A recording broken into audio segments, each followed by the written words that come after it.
All right, we're back at it again. 31 for 31. This is day 18, and we're going to continue our conversation on friendship. So, this is part three. All right, so boom.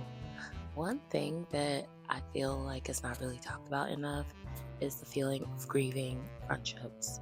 I think a lot of times we always look at heartbreaks and things like that pertaining to like relationships, but you can also be heartbroken from a friendship. Like you can also grieve a friendship. And that's perfectly normal. Like, in fact, if you don't grieve a friendship, I'd actually be a little concerned and I'd ask you, like, were they actually someone who mattered to you, right? Because for me personally, like any friendships that have been discontinued in my life, I have always grieved. Like, there's always been a moment where I've been like kind of distraught about it. And it hurt. It hurt. I still love the person, but it hurt. And it's not even like they did anything to me, like I said yesterday, right? Some friends are just for certain seasons of life. You know what I'm saying? So when friendships begin to drift apart and they discontinue, there's a grieving that comes with that. And I think it's perfectly normal. And I think that it's almost something that we should expect, right? Because those are people that you have gotten to know, learned to love, people who have learned to love you. Those are people that you've made memories with, people that you've allowed into your space, right? Those are people who have allowed you into their space. So when there's like a separation, it's almost like a breakup in a sense. And it hurts. It hurts almost just as bad.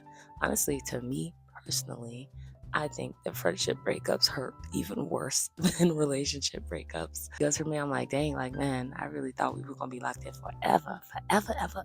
And that wasn't the case. And that's okay. That's okay. Like I said, right? Seasons for everything, seasons for people. And that includes friendships.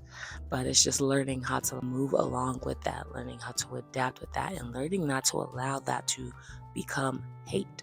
Okay? Because I think that a lot of people feel like just because they stop being friends with people, then they automatically got to start hating and beefing with them. Like, it never gave that. It should never even be that way. Like, just because you and someone go separate ways, there's always going to be love there, but it does hurt. And that's perfectly fine. Understanding that, we might go separate ways. And yes, it's absolutely going to hurt me. But that just shows that actually this friendship meant a lot to me. And that's perfectly normal. So, yeah, that's what I really want to talk to y'all about. And I think that kind of wraps up the friendship series part of this 31 for 31 series. I don't know. We'll see. We'll see if anything else comes to mind. But yeah, right. Lately, we talk about what a friend is and understanding that people come in seasons in your life and realizing that, yes, it's perfectly normal to feel that heartbreak. Heartbreak comes when people matter to you. That's okay. That's all I got for y'all today. 31 for 31, day 18. Stay tuned tomorrow for day 19. Okay, bye.